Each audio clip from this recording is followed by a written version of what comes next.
مبارک خیر مبارک. اور ہر ایک شیعہ کو یوم طہارت مادر مبارک.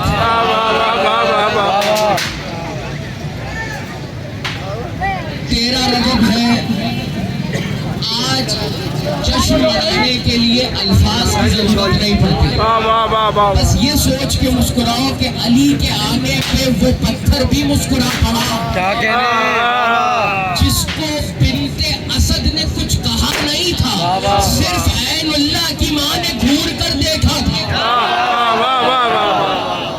آج ہی وہ دن ہے کہ جب بنی ہاشم کی، عرب کے سب سے شریف گھرانے کی سب سے شریف عورت کعبے کی سمت ایسے چل کر جا رہی تھی